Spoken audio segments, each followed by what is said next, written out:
प्रधानमंत्री नरेंद्र मोदी ने गया से विपक्ष पर जबरदस्त हमला बोला है। कहा है कि अपने पाप को छुपाने के लिए कानून का विरोध कर रहे हैं, एक ऐसा कानून जो भ्रष्टाचार के खिलाफ है। हमारे साथ कांग्रेस के सांसद सुखदेव भगत साहब हैं, आइए उनसे बात करते हैं।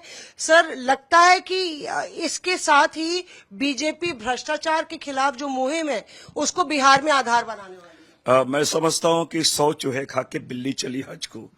एक तड़ी पार वो कानून बनाने की बातें कर रहे हैं जिससे भ्रष्टाचार की बातें कर रहे हैं। क्या उन्हें लोकतांत्रिक पद्धति में विश्वास नहीं है क्या? ये इन्होंने तो म्यूजिकल चेयर की तरह यूज करना चाहते हैं इस बिल को। पहले अरेस्ट करो, देन रिमूवल, देन फिर आप आके उसे अपॉइंट करो। तो क्या जो डेमोक्रेटिक वे है उसे नहीं मानना चाहते हैं? दूसरी बात, ये इलेक्शन कमीशन के माध्यम से जो राहुल जी गांधी जी लगातार वोट चोरी की बात कर रहे हैं, इस बिल के माध्यम से वो सरकार चोरी करने की उन्होंने मंशा पाल रखी है। और रही बात मोदी जी की, तो जुमलों के बातचीकर हैं, शब्दों के बौछार किए होंगे आज बिहार में जाने के बाद। लेकिन 2-3 चीज मैं कहना चाहूंगा। अभी कैग की रिपोर्ट आई है, सरकार आपकी है। कैग की रिपोर्ट में कितने भ्रष्टाचार के उसमें आरोप लगे हैं बिहार के बारे उसमें, लेकिन उन्हें वो मौन हो गया है। और जिस भ्रष्टाचार की बात करें, केंद्र में आपकी सरकार है, बिहार में आपकी सरकार है, उनके बारे क्यों मौन हो जाते हैं?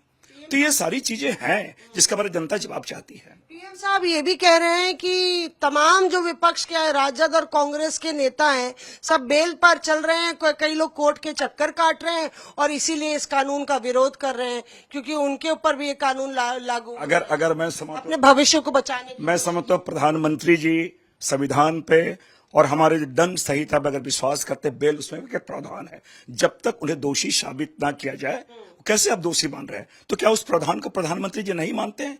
ये बोल दे कि हम बिल को नहीं मानते हैं, ये प्रावधान गलत है, पहली बार। दूसरी बात, मैं ये दलील उसमें दी जाती है कि उस वक्त इतना भ्रष्टाचार नहीं था, उस वक्त नेताओं में एक तरीके से नैतिकता थी कि इस तरह की सिचुएशन नहीं थी जब ये संविधान बना था। मैं समझता हूं कि प्रधानमंत्री जी भूल गए, पानी पी पी के कोसते थे। 70,000 करोड़ के आरोपी महाराष्ट्र में, उनको आपने शामिल करा लिया।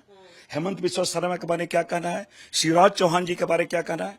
तो मैं समझता हूं कि इस प्रकार के जो वक्तव्य हो रहे हैं ये बड़ा हास्यास्पद है और विरोधाभास सा लगता है। ये एक और सवाल बनता है कि लगातार यहाँ पे कहा जा रहा है कि कहीं ना कहीं कांग्रेस के तमाम नेता ये बात कह चुके हैं कि घटक दलों को निशाना बनाने की कोशिश है, बीजेपी अपने ही घटक दलों को निशाना बना रही है। अगर टाइमिंग की बात करें तो निश्चित रूप से राहुल गांधी जी के संविधान बचाओ यात्रा या वोट चोरी के अगेंस्ट में जो यात्रा उन्होंने निकाला है, एक डर साइन का माहौल है, जो जनसैलाब और स्वतः स्फूर्त जो भीड़ आ रही है। एक नीतीश जी को संदेश देना चाहते हैं, चंद्रबाबू नायडू को संदेश देना चाहते हैं। इसमें कहीं इब्बट नहीं है और ये बहुत कैलकुलेटेड मूव से ये चलते हैं। इनकी कोई मंशा ये नहीं है कि भ्रष्टाचार को दूर करना, ये पॉलिटिकल मूव है, पॉलिटिकल विफन की तरह इसे कार्य करना चाहते हैं। मैं इसलिए इस बात को कह रहा हूं कि 192 इन्होंने जो हमारे नेताओं पे जो केस दर्ज हुए हैं, सुप्रीम कोर्ट ने ईडी के बारे क्या है उन्होंने वक्तव्य दिया, आप देख सकते हैं।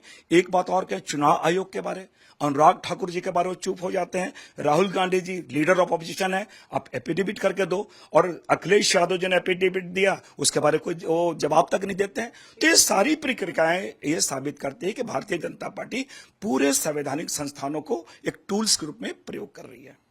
हमसे बात करने के लिए यहाँ पे सुखदेव भगत कहते हुए कि 100 चूहे खा के बिल्ली हज को चली। कैमरा पर्सन प्रेम के साथ मौसमी सिंह, दिल्ली आज तक।